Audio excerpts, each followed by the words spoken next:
देखिए ये 9 ग्रह हैं: सूर्य, चंद्र, मंगल, बुध, गुरु, शुक्र, शनि, राहु, केतु। आइए अध्ययन करते हैं कि ये 9 ग्रहों के चिन्ह कैसे बने।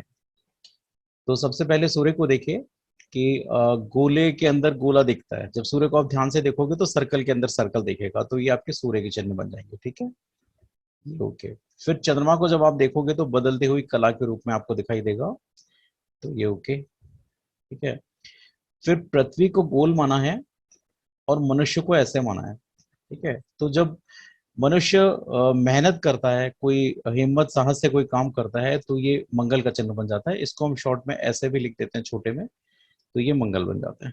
ठीक है, फिर पृथ्वी पे जो वनस्पति है, बहुत से रिसोर्सेज हैं, उसका मनुष्य जब सीधा सीधा उपयोग करता है, अपने स्वयं के लिए प्रयोग करता है, तो ये उसको मनुष्य को पृथ्वी से इस तरह जोड़ देते हैं और ये शुक्र बन जाते हैं। इसको हम इस तरह भी लिख देते हैं, छोटा गोला बना के प्लस बना के, ऐसे भी हम इसको लिख देते हैं, है ना, ये शुक्र बन गए। जब मनुष्य भोग करते हुए अपनी बुद्धि का भी प्रयोग कर लेता है, तो उसे हम यहाँ चंद्रमा को बिठा देते हैं और इससे बुध बन जाते हैं। तो ये बुध बन गए और ये शुक्र बन गए। ठीक है, अब गुरु जो है वो एक सात्विक ग्रह है और ज्ञान का ग्रह है, तो इसमें भोग जैसी कोई चीज नहीं है।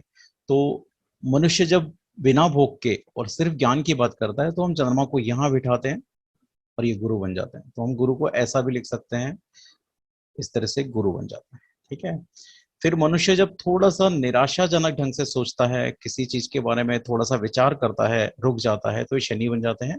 तो ये शनि बन गए, इसको हम ऐसे भी लिख देते हैं कभी कभी। ठीक है, अब आते हैं राहु और केतु। तो राहु को देखिए सर्प का मुख माना गया है और केतु को सर्प की पूंछ माना गया है ना। तो सर्प जो है उसको कैसा, देखिए किंग कोबरा जो है, या सर्प की एक व्याख्या अपन सिंपल से पर ले लें,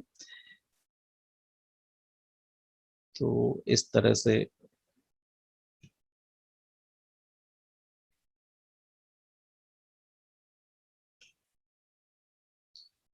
ठीक है, ये सर्प को अपन ऐसे एक बार देखते हैं, तो सर्प के पीछे एक ऐसा चिन्ह बना हुआ रहता है।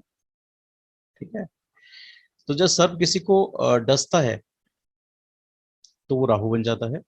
ठीक है, यानी इस तरह से। और सर्प जब किसी चीज से दूर जाता है, तो सिर को उठा लेता है थोड़ा सा, जब आप देखेंगे तो ये इस तरह से केतु बन जाता है, इस तरह से। इस तरह से 9 ग्रहों के सिंबल यहाँ बन जाते हैं। इसके अलावा जो हम प्रयोग में लेने वाले हैं, वो लेने वाले हैं हर्षल, नेपच्यून और प्लूटो। इनको हम एज इट इज यूज करने वाले हैं।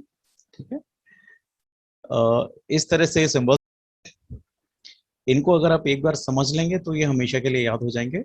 अब मैं हस्तरेखा, वास्तु या कोई भी चीज जब आपको पढ़ाता रहूंगा, तो ये सिंबल्स ही मैं यूज करूंगा और ये वर्ल्ड वाइड फॉलो होते हैं।